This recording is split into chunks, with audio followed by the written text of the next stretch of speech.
somewhere up here, you're not right. If that's your.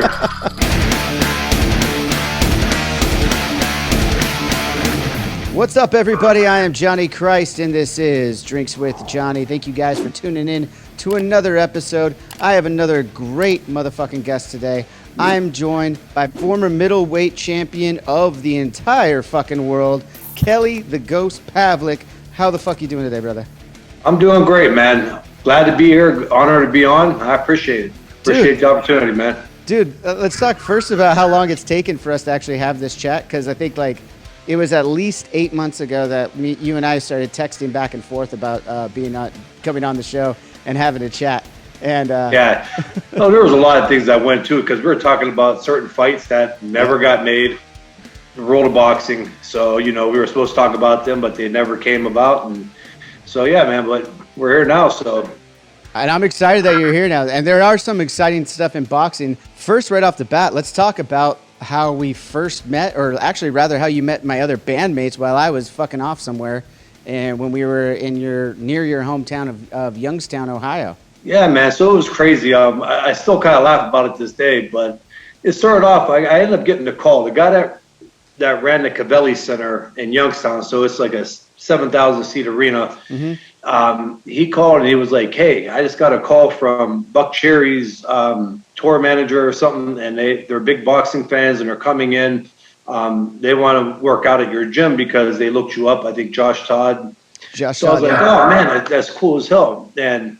But I was really in the mix of my career at that time. I mean, I was busy on the go all the time, and to be honest with you, I wasn't paying attention. But you guys were playing with them, and my favorite band. So I was like, I go, hell yeah, and I found out when they came there that you guys were playing. So I put them through a nice little workout in the morning, and then they were like, hey, you come to the show, you come backstage before the show, everything else, and great guys, love them to death. But I remember talking, I kept saying to the tour manager, I was like, hey, can I get over to meet Avenged though? How about Avenged? And I felt kind of bad because I was like saying one of the band members kind of like, I didn't know this part. This is amazing. Yeah. I didn't know this whole part. Yeah, and that's all I was like, wanting to do. And finally, I got a chance to come over to your guys' room.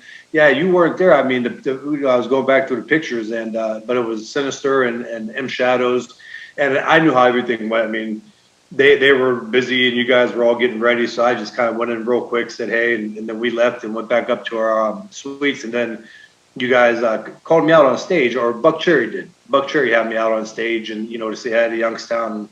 It was definitely up there, man. I mean, I've seen a lot of things, a lot of big people, but that was probably one of the coolest moments I had. So, yeah, dude, I thought it was amazing. I don't know where I was or what I was doing when you came back into the dressing room, but you texted me that picture the other day, and I was like, oh, dude, You got to text it. I lost it already. I didn't save it. You got to text it to me again so we could throw it up on this video here so everyone could see how long ago that was. But that was cool. Like at the time, we just heard about you. I mean, what year was that? That must have been like 2000. I think that was either 08 or I think it's definitely 08. Yeah, and we had heard from the grapevine and stuff that you'd done some interviews and mentioned our name, and we were like, oh, that's badass. And then you were this is 2008, so you were champion at the time, yeah? Yeah, because I won the title in 2007. That's right. And so we're hearing about this guy, Kelly Pavlik, and then lo and behold, we didn't know where you were really from. We didn't know it was Youngstown. And then someone in Buck Cherry was like, oh, yeah, he's out here. And we're like, oh, we just heard about this guy talking us up in the press, and this is awesome. We should probably meet him and stuff. And then, Yeah, you guys get a lot of that. You got Vergil Ortiz Jr., who, a huge fan, and he's heavy into the music too, so.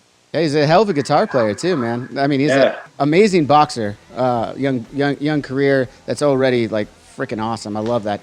Johnny, he's an awesome kid just in general. I mean, your toughest dudes are the quiet ones that just go in and take care of business, and that's Vergil right there. So. Oh, dude, we'll get into him in a little bit. We're gonna talk a little bit about more about your career, your life. I know you got two kids. How old are they now? So my daughter is 15, and the great age of 15, and my son is 12, and he's a diehard fan of you guys. And awesome. I'll definitely let him know about this. He already knows, so he's excited. But I'm out of town right now with my buddy. We got business stuff, but Where are you yeah, I at right now? got two in Vegas. Oh, okay, cool. So yeah, two kids, and they're involved. You know, my son he likes the music, but he's just getting into the sports too. He's finding his own with that, and I got him involved in the jiu-jitsu and wrestling too. So Oh, awesome. He's already going after it, man. I love it. yeah, I don't want to fight, and be honest with you. I mean, listen, I went through the career, and this something I don't want him to do. And I told him, if you could pick up the books and make money that way, go ahead. So Yeah, I mean, I hear that from a lot of combat sports guys like yourself, or combat fighting. However, you as a boxer, but there's UFC, MMA, jiu-jitsu, kickboxing, any of those sports. Kind of have the same feeling, I feel like, about their kids. Like they don't necessarily. What is it for you? I mean, aside from the obvious of like getting hurt out there in there, which is a concern parents would have for football too, right? But like, yes. like what's besides the main kind of obvious one of, having them get hurt or possibly, as some unfortunate things have happened where guys go in comas and stuff. And I heard you talk about that on the Joe Rogan Experience about how it could have been a couple weeks before. They don't even realize it. And, all that kind of shit can happen. Is there anything else, though, outside of physical health that hinders you from wanting your child to follow in your footsteps? Yeah, really good question on that, because the obvious that we already just mentioned, because that's the worst part. But you're in the entertainment business, and we just know how hard it is in general to make it. Boxing is really a cutthroat business, and it may be worse in UFC or the MMA field. I don't know too much on that.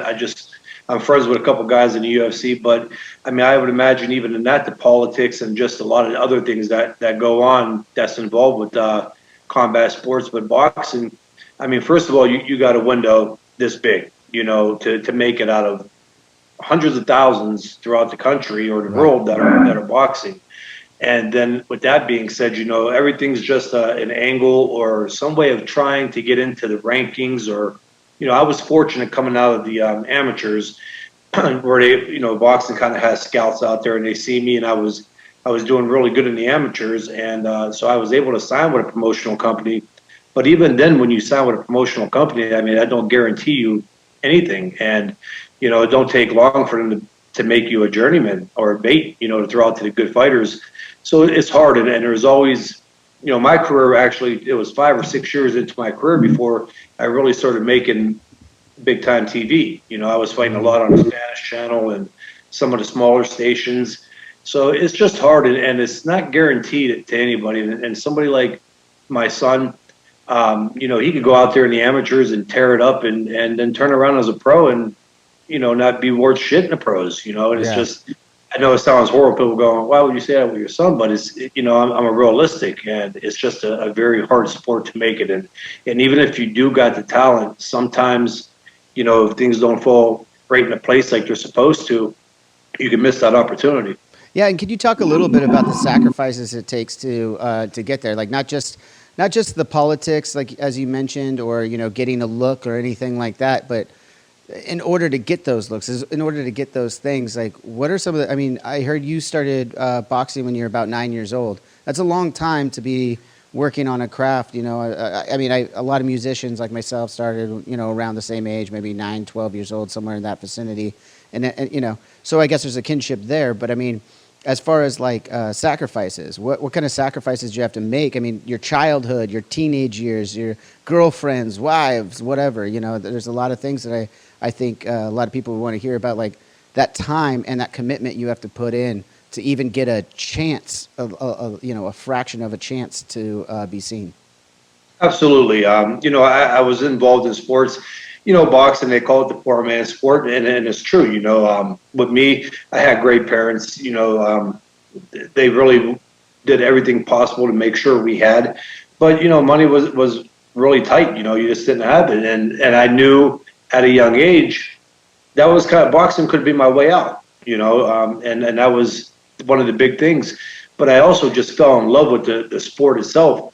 And early on, I was playing football, baseball, all them different things, and I was boxing, and I was doing good in all the sports, but I just kept leaning more towards the boxing. And I would say right around 15, I got serious in it, and that was my passion. And I started putting the work in, and results started happening. I started winning national tournaments, and if I wasn't winning a national tournament, I was coming in second place. How old were you when you won your first one? How old were you in your first national title? 16. 16 years old. Shit, right at the end, 15, 16. It's been some time now, but right around I got there. So I'm not going to hold you to the date. I'm not going to hold you to the date. please don't.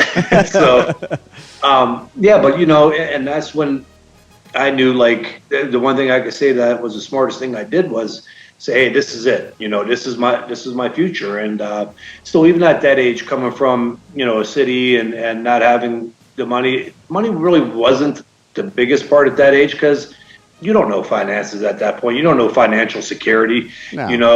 You just know, like, and I'm sure you guys, being fans of music and being involved in it, you had your favorite bands poster up and stuff like that. Absolutely. And I was actually telling a story the other day, like, I'd be in a study hall and I'd have my textbook in there. Well, they used to have USA Boxing magazines for the amateurs, and they would have all the rankings. And I would put that little magazine aside my textbook, and in study hall, I would just read the USA Boxing magazine, the entire time. And I would get hollered at least 2 or 3 times a week for it. But that's where my mind was at. It wasn't in the books. I was daydreaming about winning nationals and turning pro and winning world titles. And I put the work into it. But the sacrifices that came with it, hell yeah. When I started getting to 15, 16, and it was serious, we'd be away sometimes 5 days at a time. So you're actually gone 7 days. You'd be at tournaments, stuck in a dorm room in Colorado Springs at the Olympic Training Center.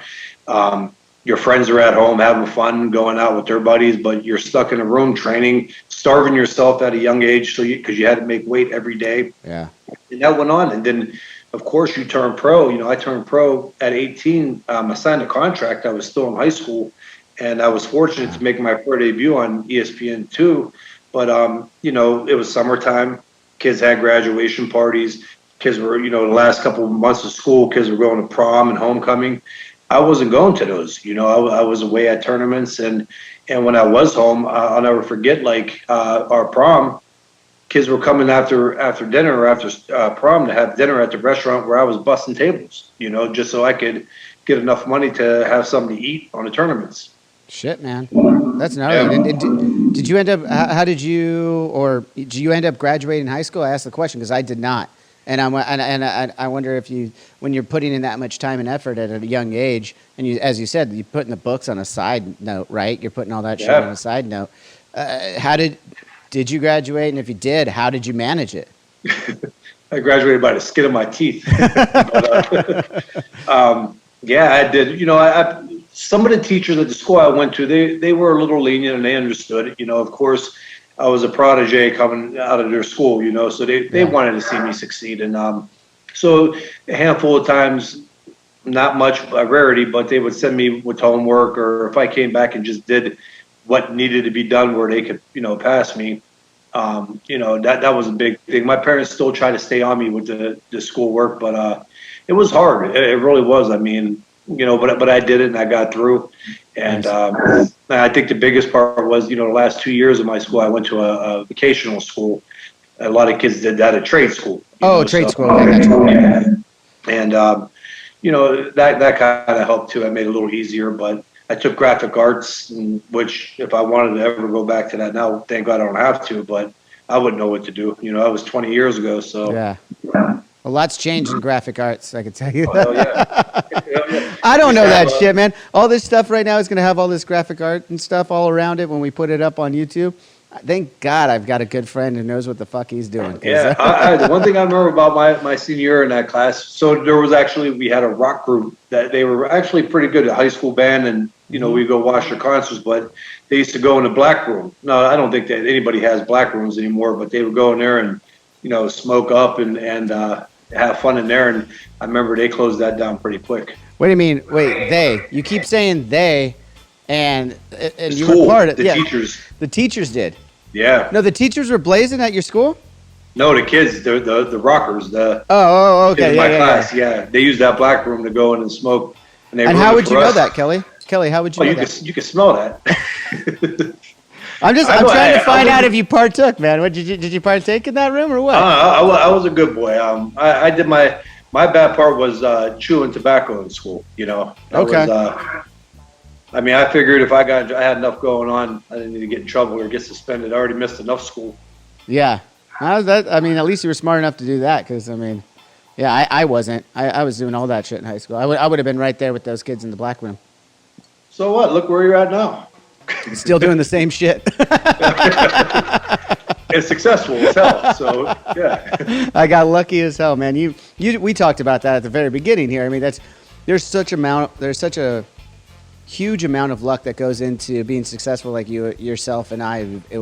We can attest to this and let everyone know. Like, I mean, I just had this conversation with my nephew. He's 16, I believe. And he wants to be a musician, and I had to have the talk with him. We sat down and drove the car around, and I was like, dude, here's the deal. You gotta have some sort of backup plan. If it's still music, that's your passion, that's great. I mean, it's not the same as like a combat sport, obviously. I'm not like, but you still want to let them know, like, hey, you can fucking work 24 hours a day at becoming a successful musician, and that's just to give you this much of a chance to make it.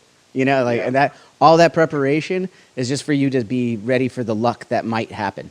No, you're 100% right. I mean, I've watched some of your guys' documentaries coming up, at the beginning, and you guys talking about piling in the van, going from city to city, tour to tour, and trying to make it, and, sending out flyers and stuff like that. And it's the same. I mean, very different, obviously, but the same kind of road.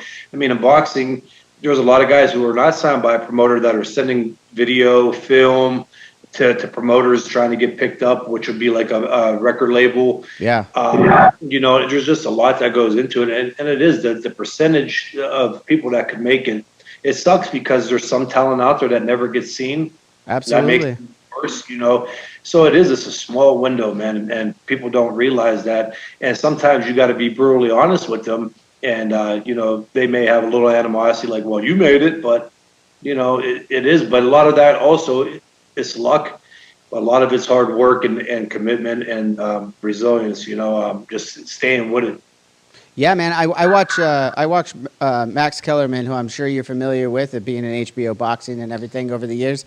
And he has this thing on First Take where he says every once in a while, luck is the residue of the ready. So you got to be ready for that lightning bolt to strike. But it might not happen. You could toil over that your whole life, and it might not happen. I'm actually a little surprised to hear that it is the same way in boxing, because just in this respect, because in music, as you said, you could have guys that are just shredders, just such talented fucking musicians that no one will ever hear, and it's insane. And that, I know some of them. I grew up with some of them, and I was not out of my group of friends. I was not the best musician. But I was the one who got lucky and took this road to success in music. So in that respect, I'm a little surprised in a sporting or a contact sport if there is that talent that doesn't get discovered. Like, how often is that? Is it as often as I might think? Or because it just seems like there's got to be gyms and stuff going around, and like if you see a talent at that level, you got to try it. I don't know. Yeah, there is and there ain't. So, yeah, you still get the guys like I mentioned, they send their videos and their fight tapes or sparring to promoters.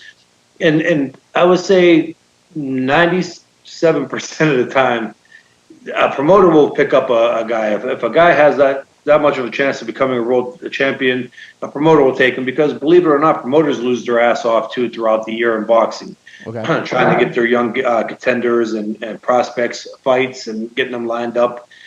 And then they kind of wait for those one or two big fights a year. And if a promoter got a guy like Mayweather or Pacquiao, they do really good at the end of the year.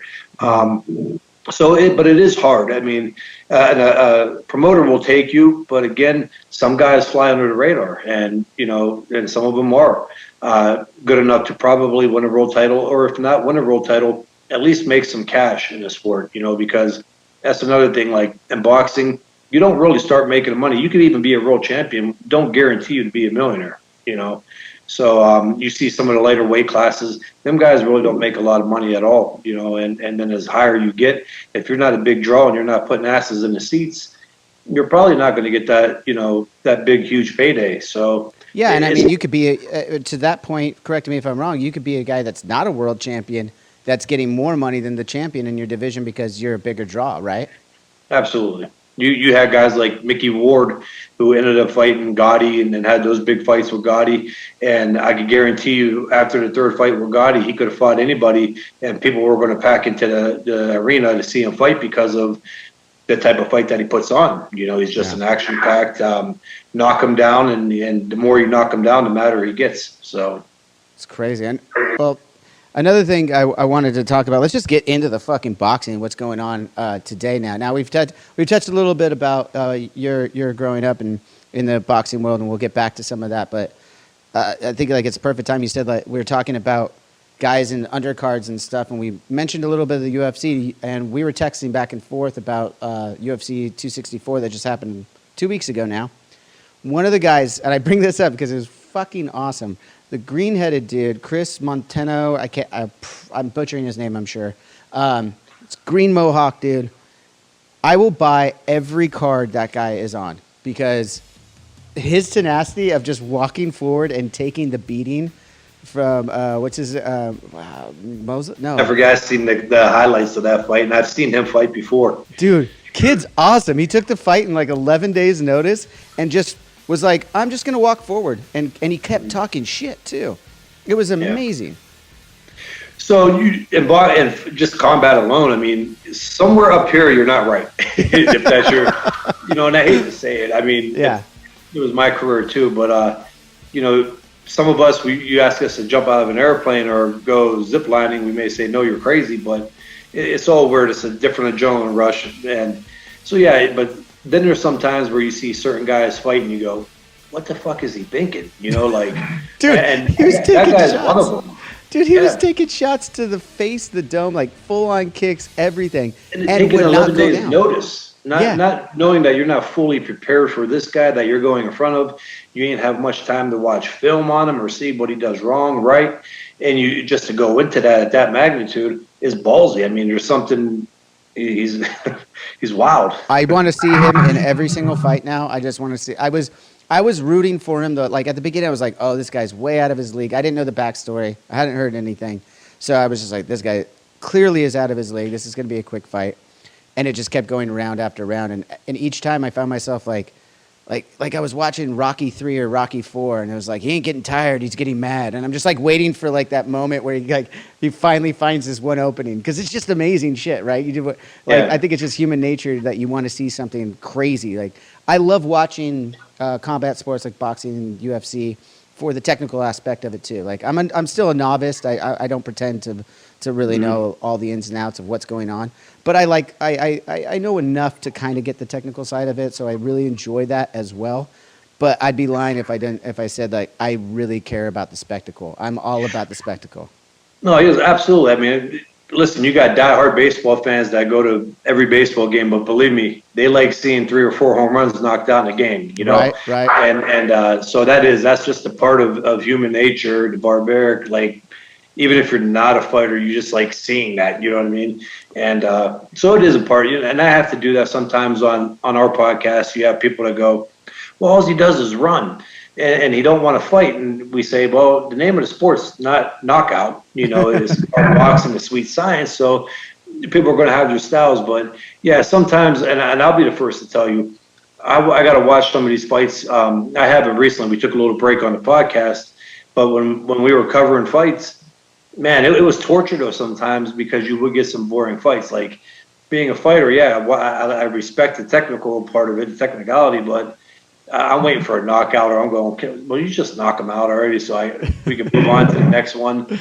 And so it does happen. Even if you are a fighter and that's what you did your entire life, sometimes you just want to get past that part and see that brutal knockout. And it sucks, but I just think that's human nature. I say it just being completely honest as a spectator of the sport. That's just how it is. But, you did mention your podcast. It's the Punchline, right? And you guys are covering all the boxing matches.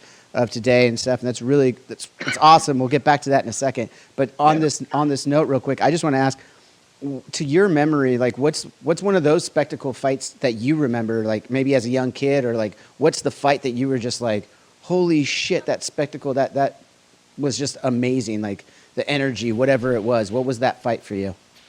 Man, I would have to honestly say probably the Mickey Ward Arturo Gatti fight. Okay. And if you haven't seen that, John, you got to. I haven't. I'm gonna go check this out now. Arturo Gatti was known as a guts and warrior type fighter. Mickey Ward was known as a guts and glory type fighter, ballsy. And as I said before, they're one of them guys. You may have an easy fight, but the minute you drop them, they're going to get up and now you got a fight on your hands. They just fought until they couldn't walk no more. And so I watched that fight, and that really, I would say I was probably 16 or 17, and it was just an amazing fight. And I'll never forget, I was down at my grandma's because we didn't have HBO. So we went down my grandmother, she had it, and we watched the fight down there. And I mean, I was jumping up and down, and she's like, "Lay down, damn it!" And it was one of those fights, and I still go back sometimes in YouTube and just pull that fight up and watch it. It was amazing. It wasn't the greatest fight as far as showing their natural ability or technical skills. A lot of that shit went out the window, and they just fought and they went back and forth. And you mentioned Rocky, and that's the closest thing that I've seen to a Rocky movie. It was that fight. So I'm so fucking in. I'm definitely gonna check this out as soon as we're done with this chat. I'm fucking checking it out, and I'm gonna text you about it. We mentioned Rocky and stuff. It was a perfect segue here. Have you ever been hit up? I don't know why I just thought of this, but have you ever been hit up for like any of these boxing movies for like, a lot of times they do like research and they want to like learn some realness about some shit, and like maybe we'll bring in someone who really does it, like we said in the mixed martial arts, or they bring in martial artists for these guys and show them how to throw kicks and everything like that. I mean, you're retired now. Have you ever thought about that, or have you ever been reached out for that stuff? Yeah, I mean, and it's common. I mean, Antonio Tarver, who was the former light heavyweight world champion, and a buddy of mine, he actually played in Rocky VI, Rocky Balboa, and he was, the fighter in that. No, I mean, the only thing right now, you see that they're having the Legends League. Yeah. And a lot of these guys. So I've been asked about that. I got a buddy who was a former world champion. They're wanting me to get a hold of Logan Paul, because I covered Logan and Jake Paul's fights, a couple months ago in April. Yeah. And they want to kind of like put these together. So, and they asked me if I wanted to fight in that, and I said, hell no. I go, the only thing I'm coming back to is the buffet line at the Chinese restaurant, I don't give a shit who they want to put me in there when I'm done fighting. But as far as the movies, no, because really not many boxing movies do come out a lot. I think you get more martial art movies than you do boxing. But it would be, maybe one day if they come out with one, it'd be kind of cool. If I ever make a boxing movie, I'm going to ask you for your expert to be an expert on the set. Don't hold your breath, though. I don't know if I'm ever making a movie. You just never know. I didn't know I was ever going to do a fucking podcast, right? But you mentioned some of the stuff that's going on right now in boxing. I saw on your Instagram a couple weeks ago you were hanging out with Jake Paul, I believe. I get the two of them mixed up. I apologize. It's no disrespect. I think it was that when Jake fought Ben Askren, I think. And I was at Logan Paul. I get it mixed up still.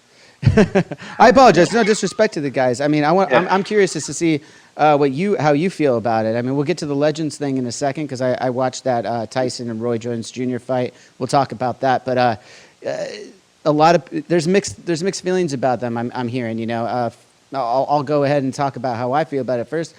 I think that they might be obnoxious in some respects and stuff like that, but the attention that they're bringing to some of these to boxing. I mean, we were just talking about Rocky. I mean, that's a movie that brought attention to boxing world, and it didn't get the flack that these kids are getting. 40 years later, trying to do, just trying to be themselves, and they're genuinely interested in the sport, and their clout is bringing young audiences to watching fights. So I think that's a positive. Now I understand why people get upset who don't understand what they're doing in the ring. It's like, okay, yeah, but Mayweather told you it was going to be an exhibition. He said he's retired from boxing, not from entertainment. Everyone's like, oh, I wanted to knock him out and stuff. I'm like, first of all, he's outweighed by like 60 pounds. You ain't really going to knock him out. I mean, I'm sure he could. He's fucking Mayweather, one of the greatest of all time. But I mean, that's not what his MO is. So why the fuck is everyone expecting him to knock the kid out? And I'm just like, no, we're going to go out there. It's going to be entertaining. It's going to be fun. So I agree with you 1,000%. I think you hit it right on the head. And if you got, I don't know the time limit on the show or not, but I can break down. No, let's go, man. No. I'll get a little pissed off about it too. The only timeline, hey, Kelly, I'll let you know right now. The only timeline we have is for you. This is your show right now. As long as you want to talk, I'll be here for you. Sweet, man. That rocks. But real quick, before I get into that, on the rant, you're going back to Logan and Jake Paul. So it was funny when I was covering that fight because they're originally from Ohio too. And I'll never forget this. My daughter, obviously, she's 15. She's a diehard Logan Paul and Jake Paul fan and all that. So I'm with them, and we're actually at the after party. And I don't like going up, to people. I really don't. You guys were like one of the very few that the highlight. I talked to the Ohio State team before Michigan, all this, and the highlight was you guys. But so I don't like bothering other people because I kind of like been there and and had that done. So, but she kept going, Dad, let me meet him. Like he's like right behind you. And I go, Sid, which one is that again? And she's like, Dad, you were just covering his fight. I was like, I don't fucking pay attention. I don't know. Yeah, I'm watching the fight. I'm not checking out his face. I don't follow him, but with that being said, with them, as you said, people got to know that that's an exhibition.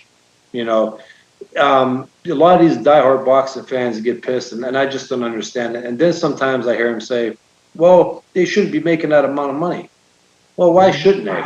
Why shouldn't they? Everyone's putting the asses in a seat, right? That goes back to our earlier conversation, right? They have the draw. Sorry. Yeah. I mean, you might be a better technical boxer. There's better bass players out there in the world than me, but they don't have the draw. I mean, that's just reality. So here's exactly how to put it. It'd be like you guys on tour, and you go to this Coliseum, and you're playing, and you guys literally bring 85,000 people into that arena, right? Mm-hmm. And these bands are coming up, and they're working to get recognized, but the band that opens up for you, who nobody heard of, and they brought 3 people there, make the same amount as you. You guys, people would be like, "What the hell?" I agree with that. Yeah, that would be fucked up. And the same with me. It'd be like if I'm fighting, and I bring 75,000 people, and my opponent brings 400, but yet he's going to make only $20,000 less than me. I got a problem with that, So that's the big thing. People have to understand that boxing. You have guys like, for instance, I'll use this as an example. There's a fighter who's totally gifted in boxing. He's a world champion. His name's Vasily Lomachenko. Oh, yeah. And, I'm familiar. Yeah, he could fight. So we cover his fights all the time in New York, and he fights at Madison Square Garden. But he fights in the small arena. Now, I know a lot of boxing people are going to get mad at me, and I don't give a shit. But he fights in a 2,000-seat arena. So why is that? Because that's all he could really bring to the table. This is a world champion. Yeah. So if the boxing fans don't want to tune into these fights and help the ratings and everything else, then what the hell are you getting pissed about? Let these guys bring 75,000. They may bring a crossover fan. They may bring somebody to the sport that usually wouldn't watch it. And guess what? That's what helps the sport. So quit the bitching. If you don't know it's an exhibition, then you probably shouldn't be watching boxing. Right. So, you know what I mean? And just let the guys, they're not going in there, they're fighting ex-basketball players and MMA guys. That one was brutal, though. I want to ask you about that one. Mm-hmm. I don't mean to cut you off because I agree with you. I think we covered that. You got another point on that?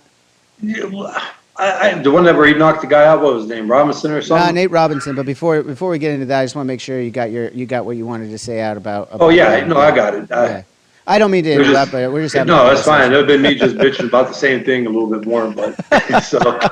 Well, that's what we're here for, Kelly. Yeah, no, but that was Nate Robinson. I'm a huge basketball fan. Mm-hmm. That's actually, I played football in high school, believe it or not, and then that was the sport I played. But the sport I love watching is basketball. So I'm very familiar with Nate Robinson. Shorter stature, like myself. We always got to boost each other up for that. I mean, he's still taller than me, but he looks really tiny out there on the court. Yeah, he does. But to that point, like I was like, oh, okay, he's an athlete.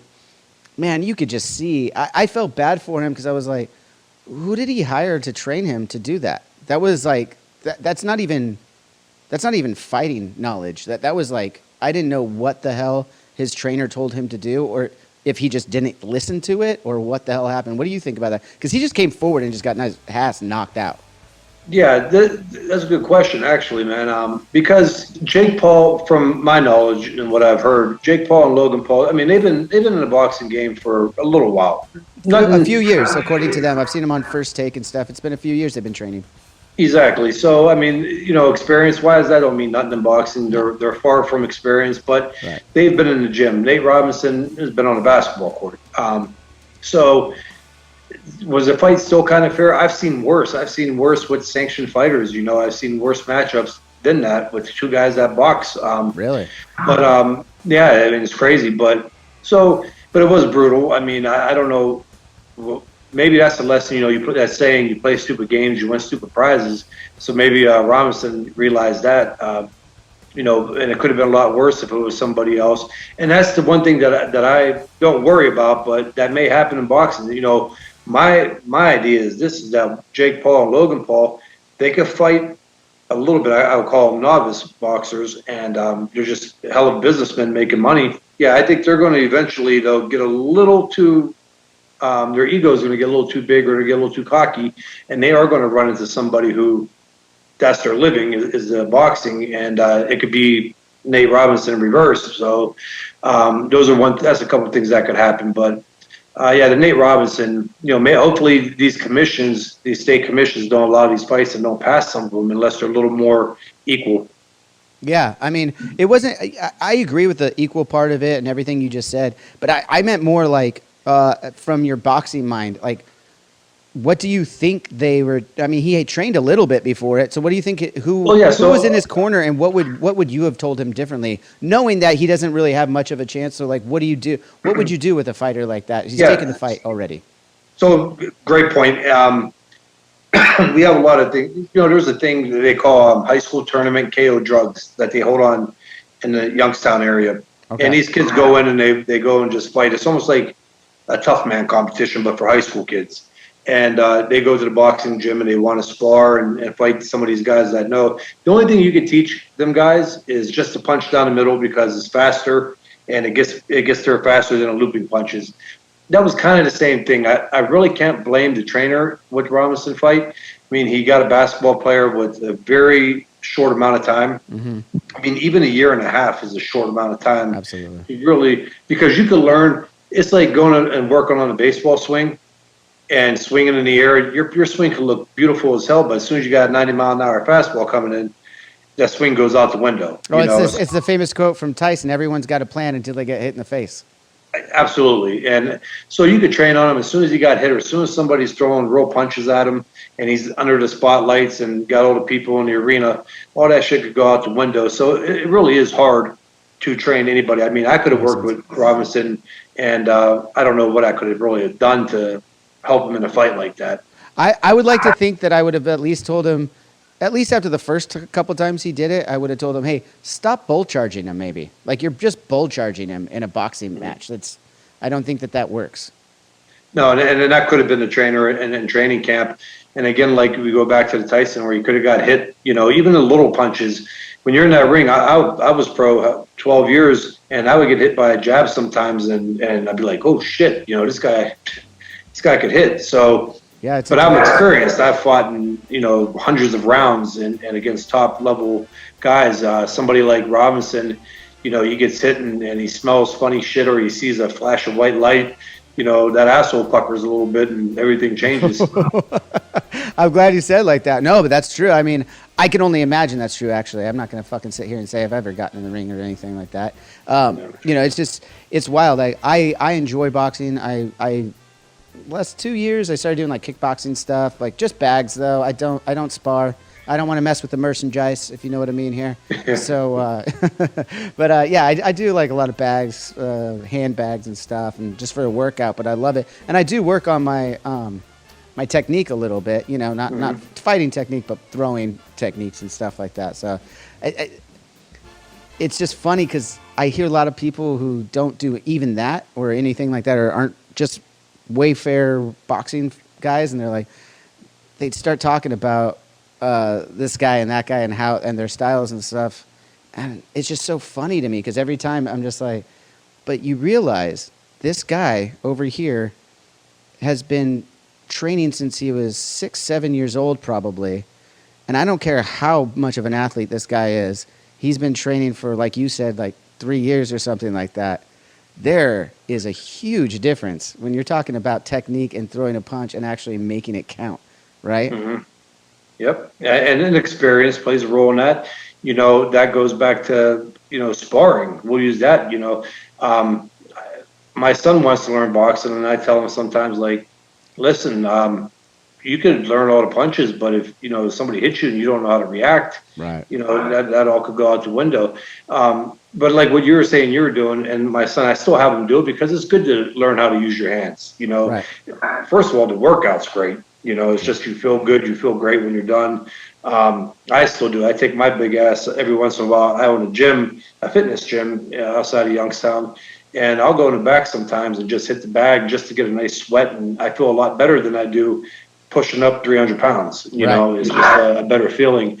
But just being involved in it, learning the hands. But the one way that you learn in boxing is, especially at a fighting level, you got to go in a spar. You got to get hit. And even your first couple of times, everything will go real fast, and you kind of feel like you're not learning anything.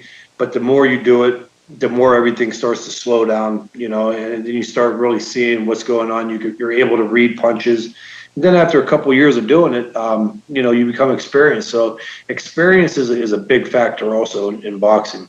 Well, my experience is pretty low. I am 1-1 in my bare knuckle boxing career. Zachy Vengeance gave me a big shiner and knocked me out the first time I did bare knuckle boxing. And the second time I won by technical knockout from our roadie at the time. His name was Darren. So I got to tell you about this. Yeah, well, Zachy, Sinister and Matt got to be out of your weight too. So they're all out of my weight. I am the smallest by far in the fucking band. Like that. I want to talk about some judging though. Let's get into some judging and fucking boxing. So I heard you talking a little bit about this on Rogan a couple years ago, and I have a lot of questions there because, as I said, I'm a novice. I love watching boxing. I watch all the main fights and, of course, some of the other ones. But one of them you guys touched about is a few years removed now, was that Pacquiao fight in Australia. And I can't remember the other guys, Tommy, something like that. Horn, I think. Was it Horn? Horn, yeah. And I mean, it was so obvious. And that one wasn't even a pay-per-view, if I remember correctly. It was like a free fight on ESPN or something like that. And I remember watching it, like just getting amped, and I was like, oh my God. And this was, Pacquiao hadn't really made the big headlines in a couple of years at this point. And then I was like, oh, he's back. He's going to do some cool shit. He just destroyed this kid. And I just kind of figured, whatever, nothing against Horn or anything like that. I know it's not his fault. But like, then all of a sudden I saw him getting his hand raised. I was like, wait a minute. Did I watch the same fight? Like, this is amazing to me. And then for me, you could probably correct me on this other one, because I hear from a lot of boxing people that it wasn't as egregious as I thought it was. But like the Canelo and Triple G fights, there was that second one. I felt like Triple G won that one, but I'm not as technical as someone like yourself, so maybe you could steer me in the right direction there. Again, nothing wrong with the guys who got the judges' decisions. That's nothing against it. Canelo is an amazing fighter. Horn is a great fighter, from my understanding. I haven't watched a lot of him. So nothing against those guys, but just the judging just seems so fucking ass backwards sometimes in the sport of boxing. Listen, a lot of fighters are still trying to figure it out. You know what I mean? So I'll go off to Canelo Triple G. So that one, sometimes it depends on what a fan likes. Some may like aggression, and a lot of times that could win a round, and sometimes I still get caught up, and I will give the aggressor the round if it's close. See, I had exactly opposite of you. I had the first fight, I thought Canelo won the first 3 rounds, and I thought Triple G shut him out the rest of that first fight. Mm-hmm. The second fight, I thought Canelo just controlled that fight, and I thought Triple G picked it up, made it a close fight, but it was just he ran out of rounds. And I thought Canelo, dictated. He had him a little nervous with the body work and everything else. The Pacquiao Horn fight, I agree with you on that. I thought Pacquiao definitely won that fight. A little closer than some of the other shitty ass fights that I've seen judged. But What's yeah, the I worst one you've thought. seen? What's the worst one that you've seen? Well, and I hate to say this because I kind of I like Bradley, but Manny Pacquiao fought Timothy Bradley. Mm-hmm. Never in my lifetime seen anything like that. I couldn't even give. Usually, I'm kind of like realistic, so I'll just give. If I have a fight a shutout, I'll give it to the guy that lost one round because I know the judges are going to probably give that guy one round. And when they said that Bradley won that fight, to this day I don't understand it. Some of them judges should be put in jail for that.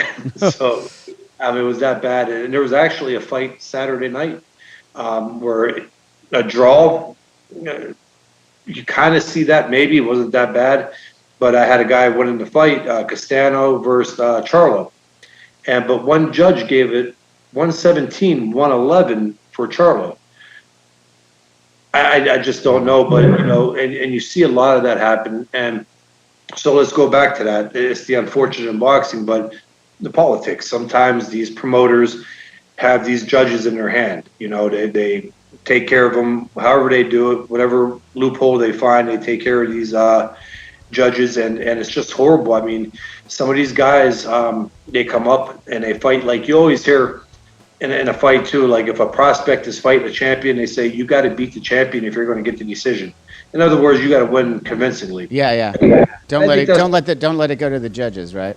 Yeah, and I think that's unfair because that guy's a champion, and here's a kid that may never get a title shot in his life, has the performance of his life, and even if he won by a round, give him the damn fight. He won it. You know what I mean? That's like the NFL or New England Patriots playing the Giants, and because the bookies were saying that the Patriots are going to win by 7 or by 10, and the Giants score and they win by 3, but they don't win because they didn't cover the spread.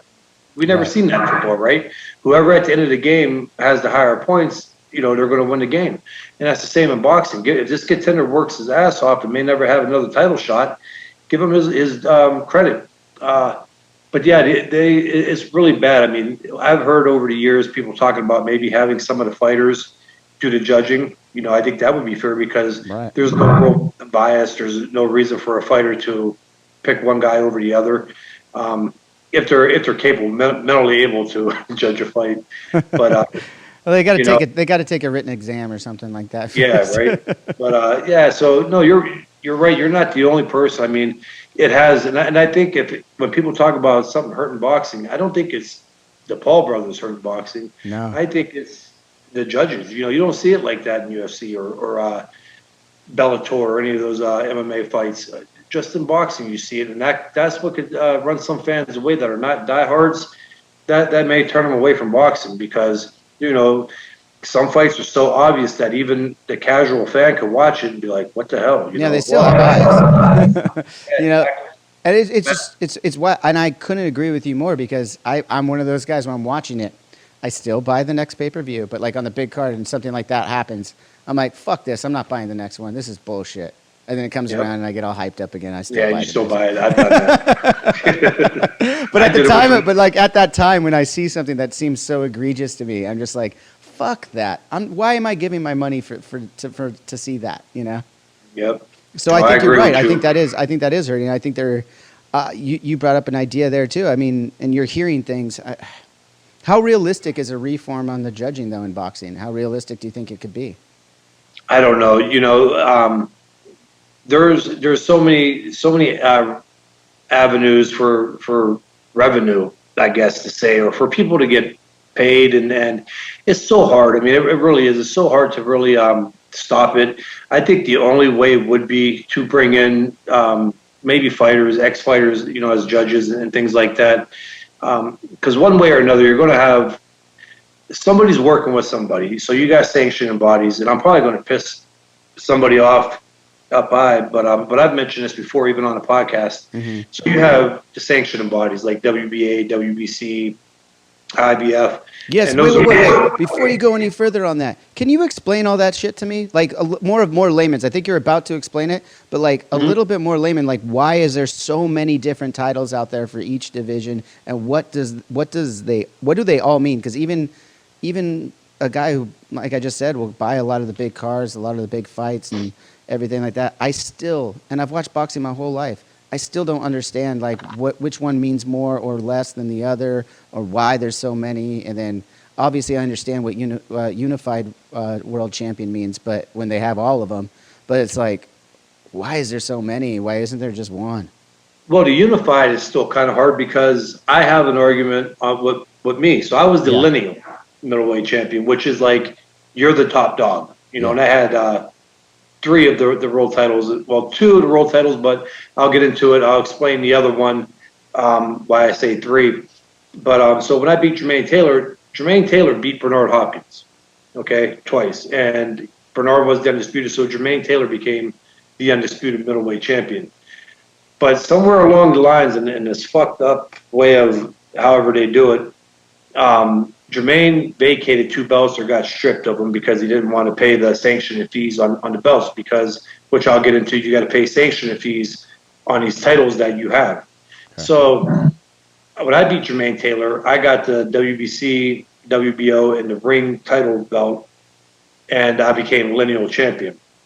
But from hearing a lot of people that's involved in the sport, they said that I should have been undisputed, because the only way that Jermaine should not have been undisputed is if he lost the fight. But Jermaine didn't lose the titles to a fight. He lost them by getting stripped or vacating. So my tag should have been undisputed champion, I guess.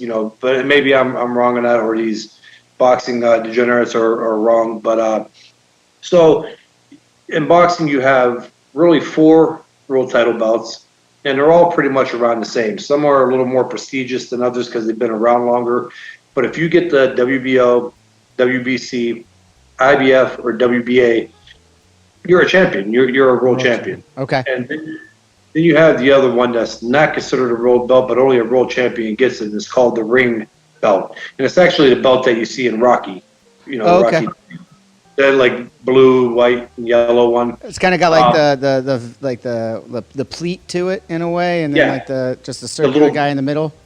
Yep. Cool. So, believe it or not, in a weird way, if you got that belt, you are the man.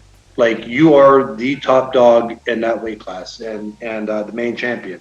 So it's not a world title belt, but in my opinion, that's the one that means the most, huh? Yeah. So you have those. And the reason why I think those are good is because if you had just one title, world title, and you got, as we see in boxing now, you see all this talent coming up. You see all this number 1, number 2, number 3 ranked fighter in the world. Well, the way it really works, I mean, again, boxing is not a longevity sport. A lot of the top fights that you may want to see will never happen because it would take too long for that to form. And if it does happen, that one fighter may be out of his prime. So you have everybody bitching. I think with the 4 belts, it kind of gives more of a chance for everybody to see the talent out there and to build up for these big fights in an easier opportunity. But even then in boxing, unfortunately, you still don't see some of the big fights made, Right. Then you got, now they are starting to get a little ridiculous. I mean, you're starting to see like WBC super title, you're starting to see this one. And all that is just money. That's just sanctioning bodies wanting to get more money. So it seems so odd to me that it's about money in that respect, because it goes back to me in a fundamental idea of what would turn someone off from the sport. And it's, to me, is if I don't understand what the stakes are for the fight, because I don't know which title is what and why there's the super title of it and all that stuff, I'm not as invested in the fight, right? Like, why am I going to pay for it? Why am I going to get into boxing? I feel like that's like we were talking about the judging. Well, this could be another thing that could push people away from the sport. Yeah. So the other part that I was going to talk about, and this, I think you'll definitely have a better idea of why sometimes you may see this. Mm-hmm. So undisputed is, having all 4 belts, all the belts that are out there, the world titles. Well, a lot of times it's very rare to see that, because you'll see if a fighter has 3 or more of the belts, he'll vacate them. He'll say, I don't give a shit about them, because you got to pay every title fight. You got to pay sometimes like a certain percentage of your fight. So if you're getting paid $3 million, you may have to pay $60,000 out of that. Now, I know if you hear $3 million, but $60,000, $40,000, $70,000, that's a huge chunk out of your. So you get taxed as the champion? Oh yeah, you got to pay for those belts. You pay. It's called a sanctioning fee. That's how these organizations make their money. That's how they keep them, because them belts are nice. I mean, they cost them. But you know, everybody has their hands out in the sport. I guess in life, you know, nothing's free. So yeah, that's how these sanctioning bodies, you know, they make their money, and that's why a lot of times you'll see like Jermaine Taylor. I won't lie to you. So if I got one more belt, you better believe my cheap ass is getting rid of one. Hell yeah, man! I don't understand. Like, but then that's another thing that kind of takes the weight of the weight of gold behind it kind of off, you know? Yeah, it's true, and so you'll see that a lot of times. You'll see a guy will keep just one strap because that keeps him. You know, he's still a world champion and he's still recognized. To be honest with you, when you get to the level of Mayweather, Manny Pacquiao, Canelo Alvarez. I mean, the truth is, do they really even need a world title belt to get big money fights? No, like we were talking about earlier, they don't even. No, you're absolutely right. They're going to get paid that money no matter what once you get to that level. Yep.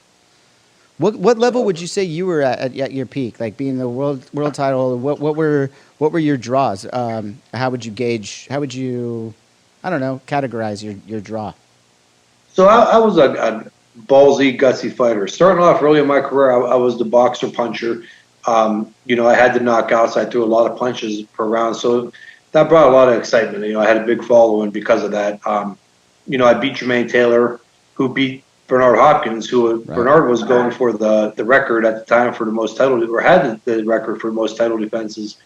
So, I mean, I beat some big guys, and not only did I beat them, I mean, I knocked them out too. I pulverized them.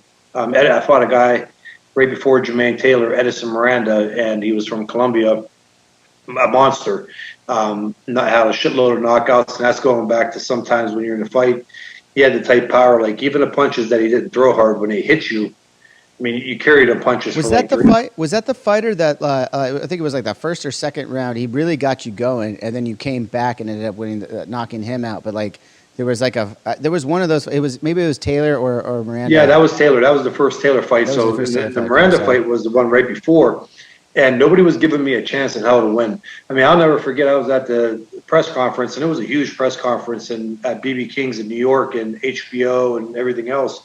So we're up, and everybody's talking, and Edison Miranda gets up, and everybody's asking him questions about his fight with me, but they didn't even mention my name. And then they started talking the entire time about him fighting Jermaine Taylor after that fight. So I get up there, I go, holy shit, I didn't even know, am I fighting tomorrow? You know, like you guys didn't one time. And that made it really big, though. That made that fight that much more better, you know, for me to go out there and beat the shit out of him for 7 rounds and knock him out.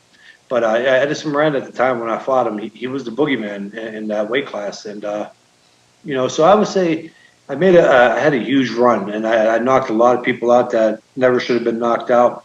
And then, you know, I lost to Bernard Hopkins. Kind of crazy how it works. And, you know, I don't make excuses, but it wasn't my best night in there.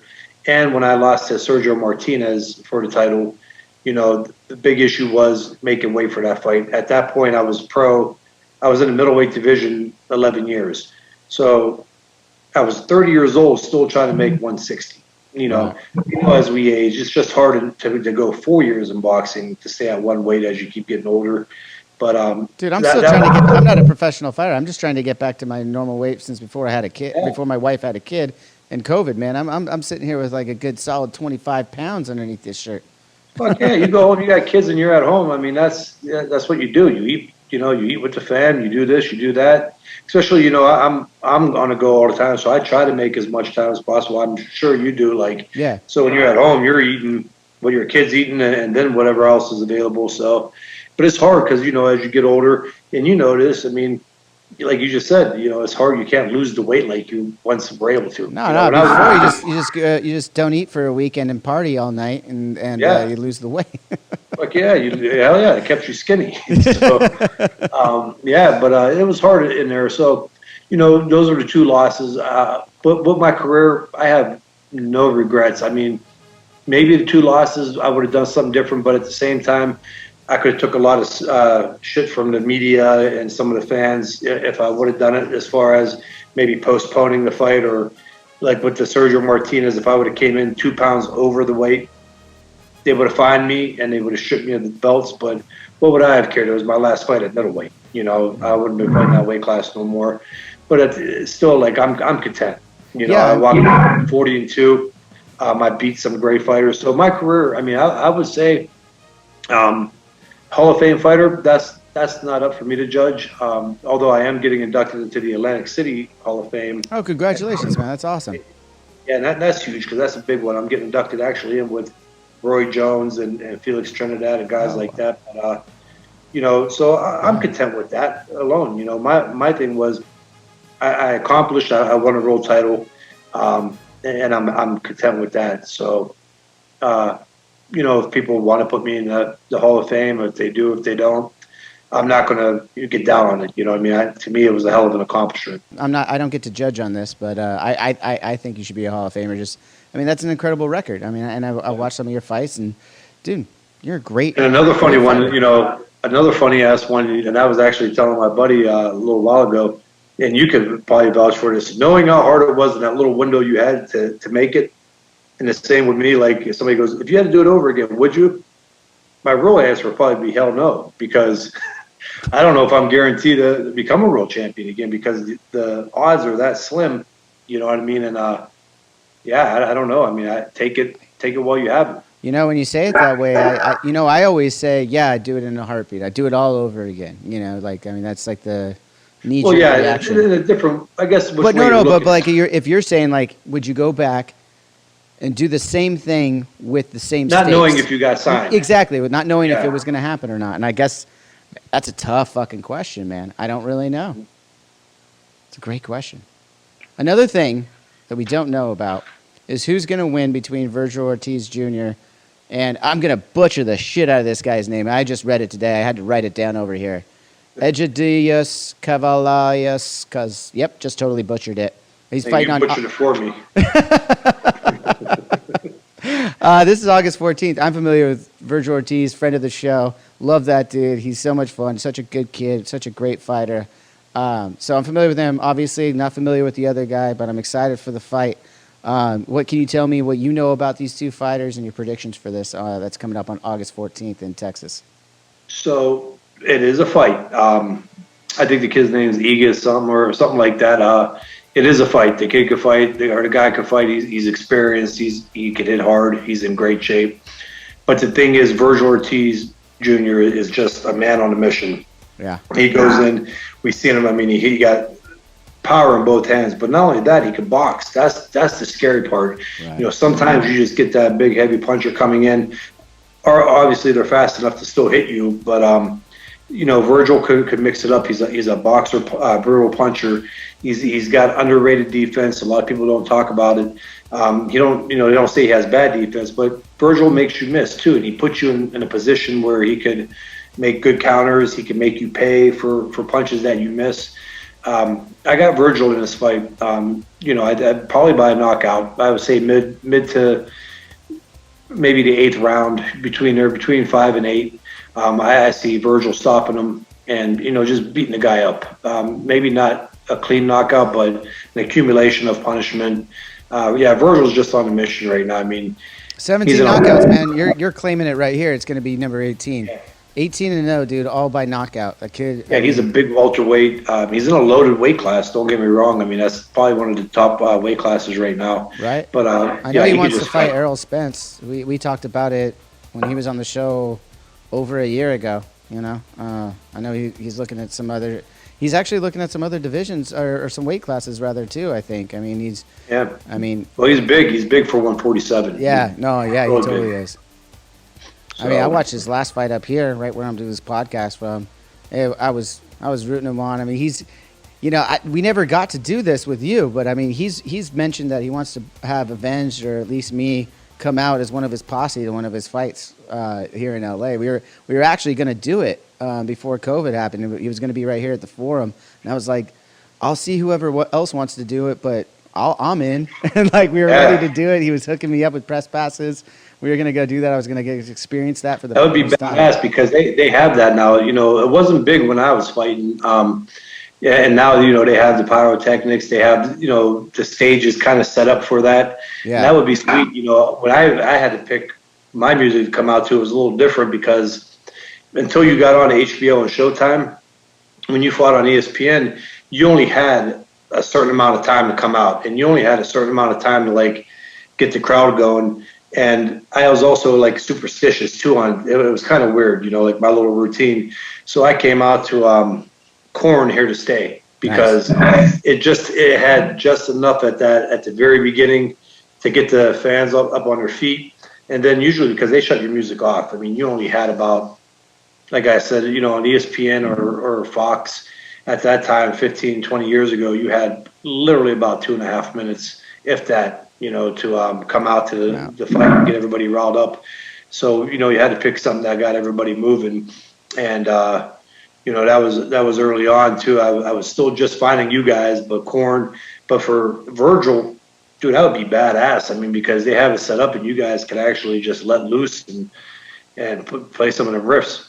Oh yeah. Well, I don't know if we were talking about playing. I was just saying I was going to be, drinking. Oh. I was just going to be drinking back in the locker rooms with everybody and just walk out with them.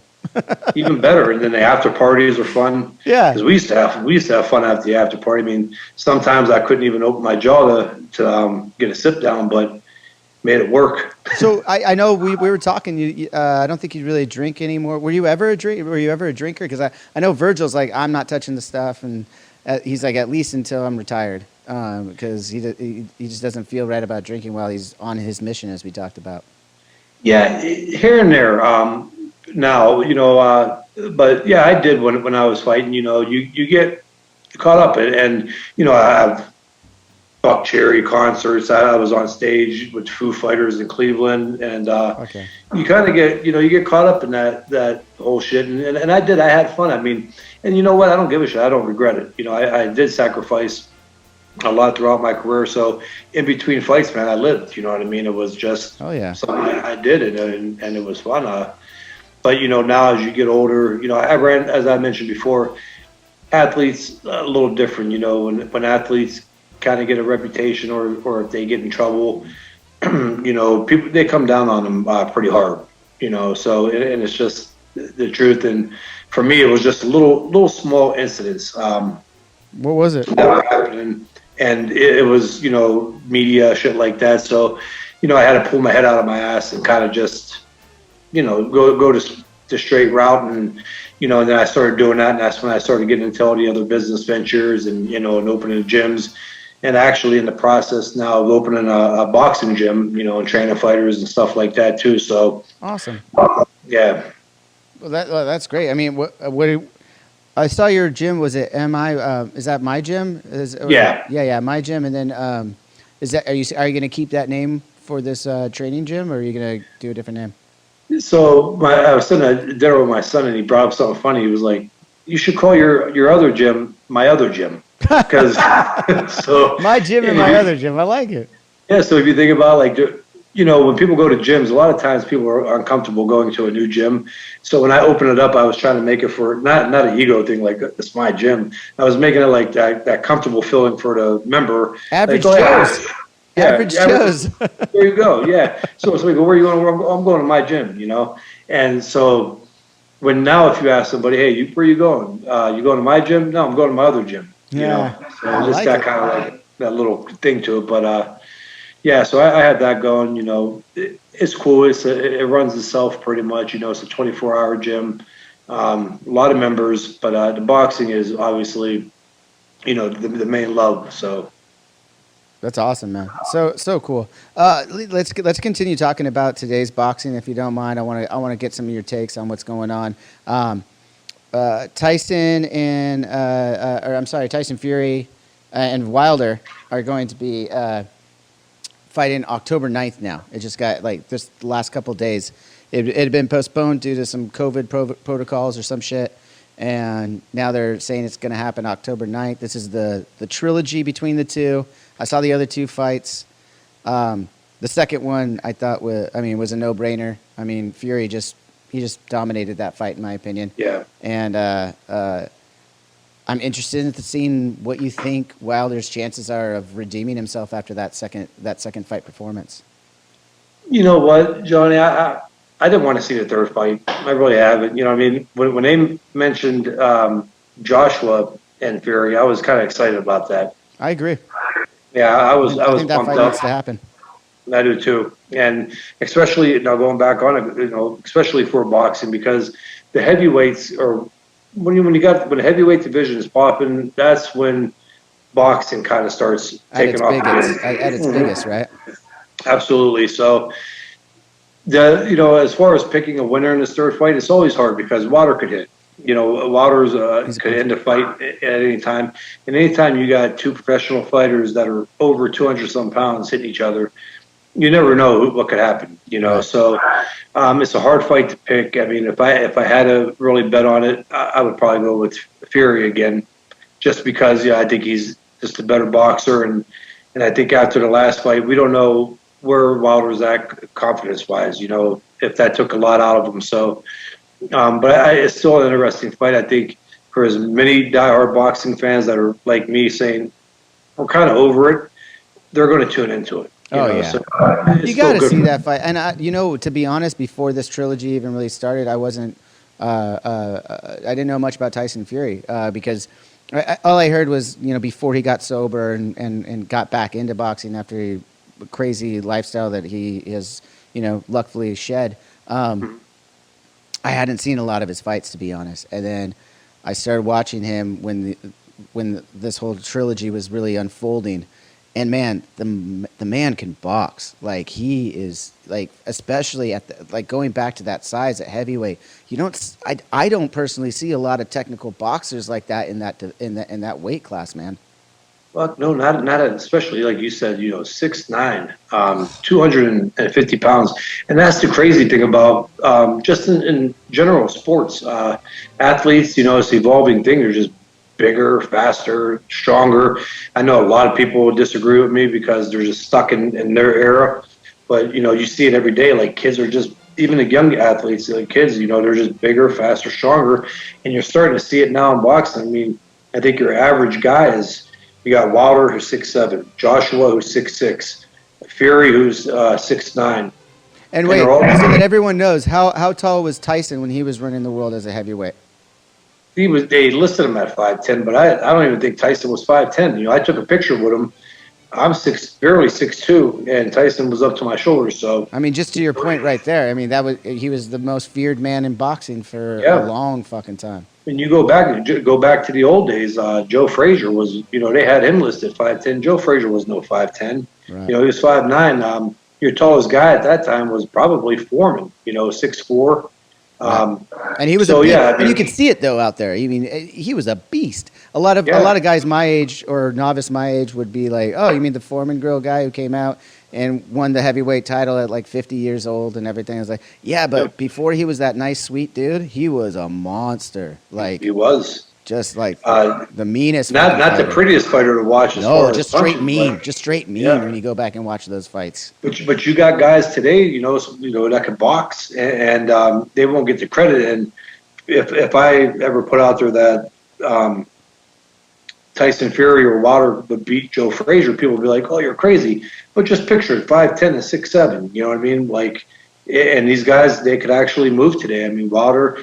He's ugly to watch. I would never show one of my young fighters. I wouldn't have them copy his style, but he could end a fight in a blink of an eye. Anthony Joshua, on the other hand, is a sharp, tactical fighter. Yeah. Tyson Fury, he's got the moves, he got the head movement. So I mean, these guys, it's kind of like a new generation, a new breed of heavyweights. That's crazy to see the size of these guys. Right, and to the point too, to the Joshua Fury fight that we were talking about wanting to see. Those are two technical boxers in a division that doesn't necessarily always have technical boxers. So I think that's why guys like you and myself really want to see that fight. Absolutely, I think it'd be a great matchup, and then again, I think that's really what a lot of the fans want to see is, we had our share of Wilder or Fury and Wilder. Now we want to see it kind of move on now to bigger and better things. Totally agree. Here's another fight I want to talk about, or two fights in this one, really, because I was just reading about it today. There's talk about in this Legends or Triller factions of boxing right now. There's talks about Holyfield Tyson getting back in the ring. Like, people are like wanting to see this, and I was always a huge Holyfield fan. I loved seeing Tyson, just the fact that he was just so aggressive.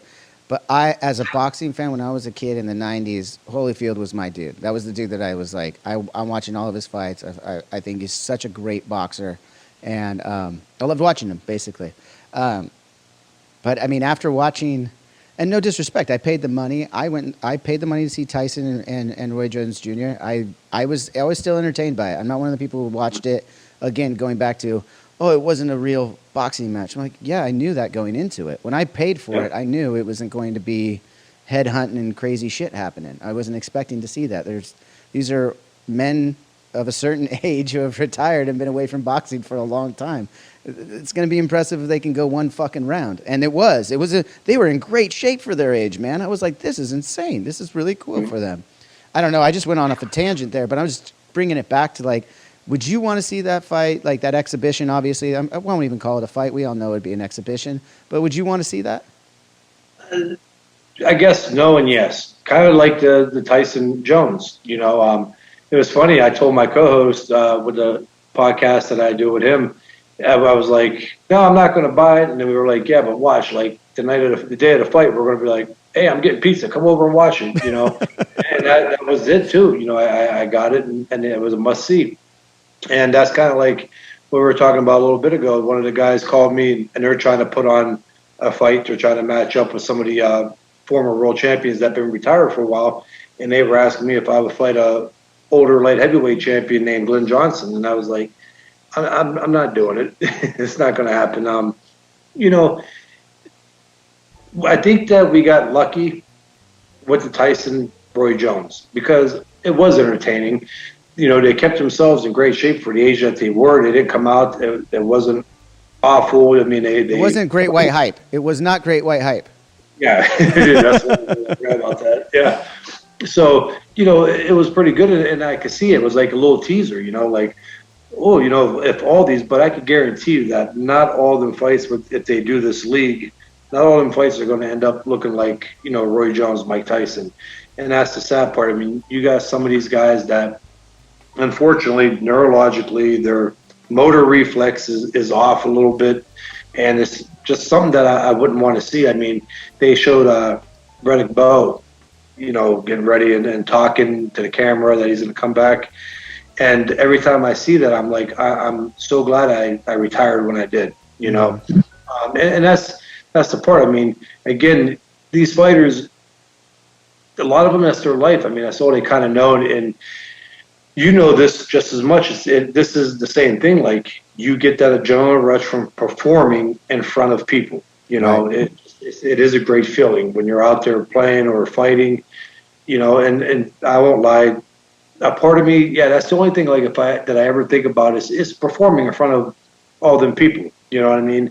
And that's the only thing I miss about it. But so to see some of these guys go back in, I really do think it could tarnish. You know, I always remember watching Sugar Ray Leonard fight Hector Camacho. Personally, I know how good Sugar Ray Leonard was. You know, he was one of the greatest of all time. But when I think about him, the first thing that pops in my mind was him getting knocked all around the ring by Hector Camacho. Right. So, and that still could happen. So, I mean, I guess it's still out there. I mean, we would have to see. I'm not 100% for it. But if some of these fights are still giving fans the entertainment, I guess so. But at the same time, I just want to see these old dogs just, you know, keep them down, you know, right.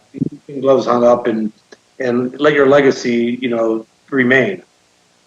I understand both sides of that, to be honest. Like, yeah, I understand wanting the legacy, but as a boxing fan, seeing something, I mean, it's also just nostalgia, right? Some of these things that they're bringing back, it's kind of like, I know what, you know, they're not going to go out there and kill each other or anything. It's as we keep saying, it's an exhibition, not a fight. But I still want to see it from the nostalgia. I don't know. Every time I go back, like I recently got back into watching professional wrestling after like not watching for about 10 years. I was just like, and the whole thing that brought me back was watching the old shit. And I was like, oh, you say you have a son, right? Yeah. You got to watch pro wrestling when you got a son, right? You're going to be back in it. I got dragged back into it. I was the Hulk Hogan days, and then 2 years ago, I took my son to a wrestling match. They had it actually at the same place that WWF where you guys played, and right on. Oh hell yeah! I was right back. I was right back in it. Well, it was right before my son was born that I got back into it.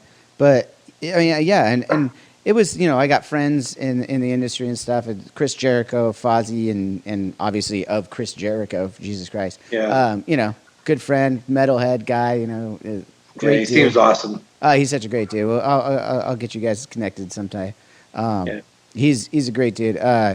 I've gone to a couple events that he was at when he was in WWE. Since doing this podcast, I've had some Hall of Famers on the show, and gone and seen some AEW guys that are up and coming now, and that's got me back into it because like the nostalgia brought me there, right?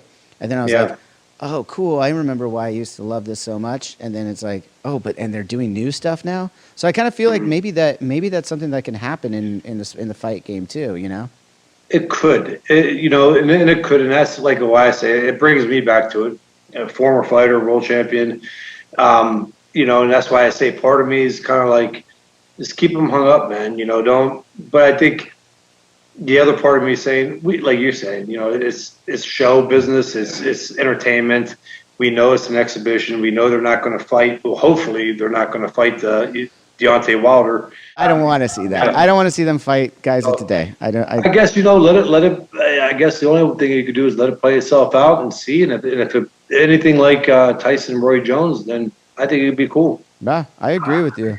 Last couple of things I want to ask about, and then I'll let you go about the rest of your night in Vegas, because I know if I was there in Vegas, I wouldn't be having a chat with me right now. I'm 2 more weeks out here, man. Okay. Maybe that explains it a little bit better. Yeah. But we're talking about the Legends fights, everything like that. 2 years ago, you were on the Joe Rogan podcast, and I was listening to, and you're talking. At that time, you were like, I don't know, man. I'm getting the itch. This is only 2 years ago. You were getting the itch to come out of retirement. How are you feeling about? I think I know the answer from this hour conversation we've been having, but how are you feeling today about that itch ever happening of getting back in the ring for real? Okay, so you're in the entertainment business, and Rogan stands a good chance of probably hearing this, and I hope you don't get mad.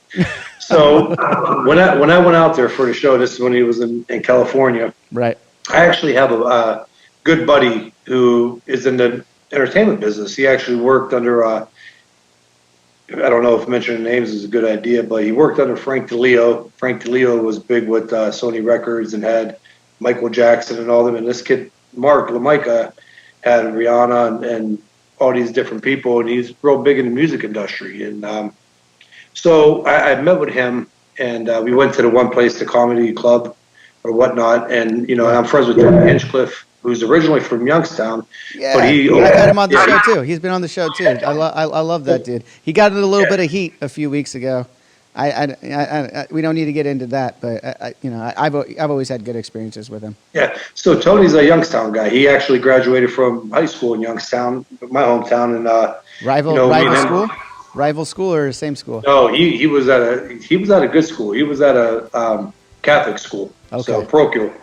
And so I met Tony out there. I was actually, I went to his Kill Bill or whatever that was, Kill Tony. Kill Tony. And, yeah, so I was talking with him, and going on to Joe Rogan, it was a little different, because I didn't have no idea what I was getting into, what was going to be asked, and it's been a while since I was in front of something like that. And then I went and met with that Mark LaMica, and I go, Mark, I don't even know what to say on the show or not, something. He goes, from the entertainment part, he goes, Kelly's like, have fun with it. He goes, tell him you're getting the itch.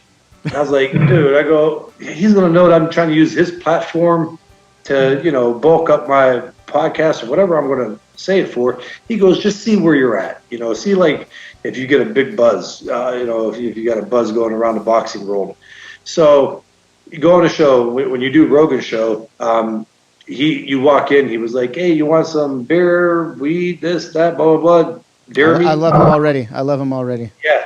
And I was like, "Yeah, I'll take a coffee and a water." And he goes, "Okay." So you go in, and he goes, "Sit down." You sit down, you put your hand up against the mic, and you go. Like, there's no soft entrance. Right. So I'm sitting there in the back of my head the entire time. I'm going, "Tell him, about the comeback." But he kind of led me into it. I didn't have to come out and find anywhere to put it. He led me right into that. And I said it. So I didn't think anything of it because at that time I was retired 7 years. Didn't think I was a big name in boxing. So we get out, I say goodbye to him, everything else, and we're getting back to go back to our hotel. And I turned my phone back on.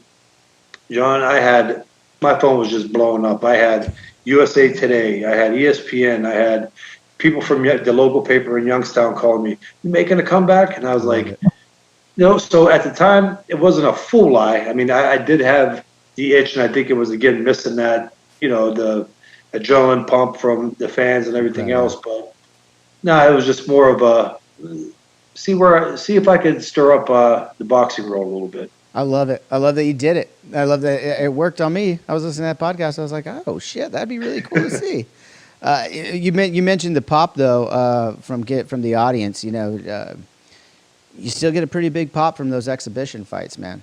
I don't know, yeah. And the crowds are back.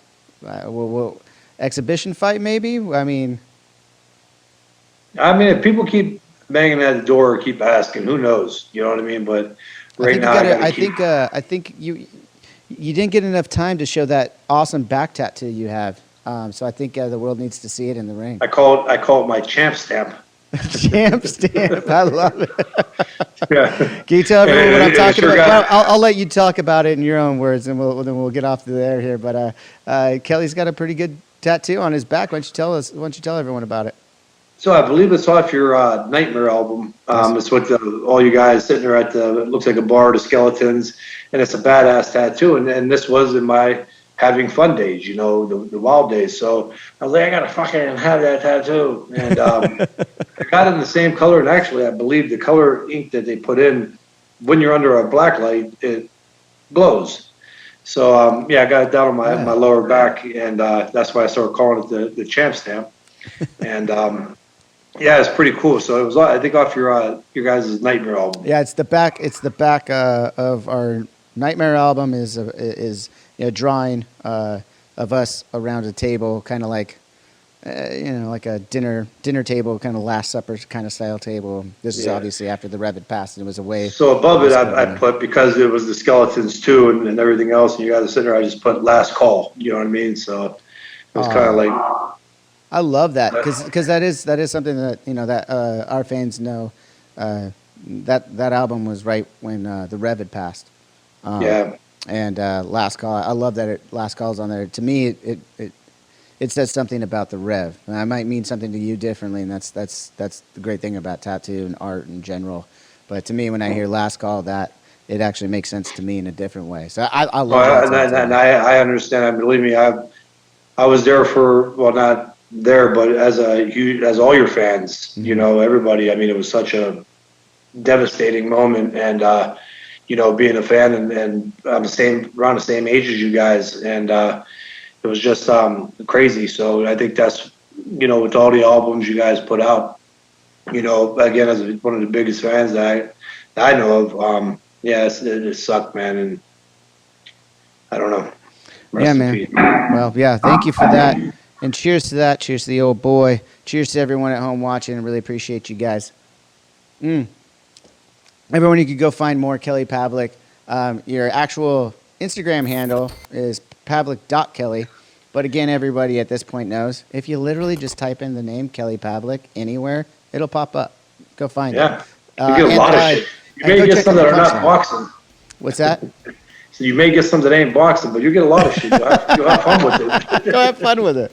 And go find the Punchline, right? The Punchline they can find on YouTube and anywhere they get their podcasts. Yep, the Punchline with Kelly Pavlik and James Dominguez. We're on YouTube, Facebook Live, and I think iTunes. My producer, I'm not up to date with that technology shit, so he put it out there, I think, on iTunes as well. So yeah, and then Pavlik Kelly on Instagram, making a push with that. You know, I kind of the old school, and it took me a while there with the Instagram, and finally I had somebody come along and say, Kelly, you should, you know, this day and age, to be relevant, you got to kind of keep your Instagram up. So it's hard for me still to put content out there. I don't want to be corny or anything. So I'm giving the fans and people boxing, you know, some tips and things like that. So it's pretty cool. In your own words, just go have fun with it, man. That's what they all want to see. Just Yeah, go right. have fun with it. That's what everyone wants to see on Instagram. It's what I want to see. Go fucking have fun with it. That's it. And I guess that's the way to get the followers too. I guess so. I don't know. I don't know what I'm doing. I got a team that helps me out with that shit. Man, I hired, what do they call it? A social media influencer. Oh, you got one of those? I don't have one of those. I just have. I abuse our director and graphic designer here and ask him to do our social media as well. Yeah, and it's, you know, it's on me. I got to find the content, and then I send it to her though, so that way I don't mess it. Because you got to do like reels and so many like live photo videos and this and that. I was like, here, I'll just send them to you, Yeah. and you do what you want. You know. Perfect. Well, everyone go check that out. Again, thank you so much, Kelly, for finally having this conversation with me. I cannot wait to do this in person. We gotta hang out soon, man. I wanna pick your brain. There's so much more we could have got into. We could do it again with or without the cameras, but I wanna be Johnny, in person. I appreciate this so much, man. It was an honor, and yeah, anytime, man. Any questions or anything, you know, let me know. All right, brother. I appreciate you. So I appreciate it, man. All right, cheers. Later. Thanks again, guys, for being here with me on this episode of Drinks with Johnny. It was so much fun talking to Kelly. As we talked about, going back to some years ago. Can't wait to see that guy in person. Just want to quick say thank you, guys, and for more of Drinks with Johnny stuff, just head over to drinkswithjohnny.com. And until next time, as always, cheers.